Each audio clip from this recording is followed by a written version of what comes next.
All right, here's 9 reasons why you literally shouldn't give a fuck. Number 1, you're literally gonna die. Everything that you're doing right now in your life, doesn't matter, you're gonna die. And then everybody who saw the stuff that you did, doesn't matter, they're gonna die too. And then everybody who heard about some stuff that you did in the future, nope, doesn't matter, they're gonna die too.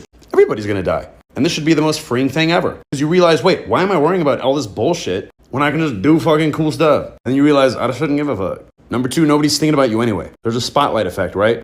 You walk into a grocery store, oh, everybody's looking at me, I gotta act like I'm walking, casually. What? Casually? Well, then everybody else is doing that as well. But really, nobody's looking at anybody. So your brain thinks you're the center of the world. Literally, nobody's ever thinking about you. Because they're all focused on their problems just like you are. You're always like, what do my friends think about me? Where am I gonna go to college? What do I do here? What do me. Everybody else is doing that too. Selfish creatures. Number 3, you've solved 100% of the problems in your life up to this point. This one is no different. All the shit that you were worrying about in the past, all the worst cases, all the, it's gonna be terribles, they never turned out that bad, right? You just got over them. And now you're here and you made it through everything. So your problem-solving success rate up until this point in your life is literally 100%. Now this problem feels no different. Just think about all the other problems that felt exactly like this. And they all worked out and you're fine. So this one will be like that too.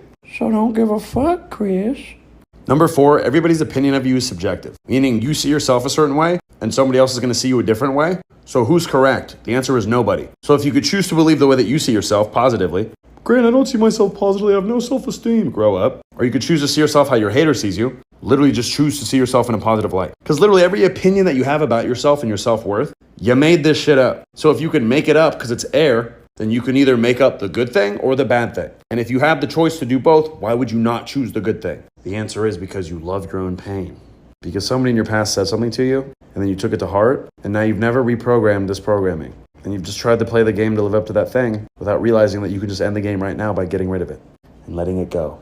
And these people that you're worried about judging you, they don't care about you. They don't give a shit about your problems. They're not going to pay your bills. They're not going to be at your funeral. They never think about you. You never cross their mind. They literally don't care. You're going to enter their little consciousness for 3 seconds, then you're gone like a blip in the wind, just like everything else that they look at. But really, you only give a fuck because you think you're important.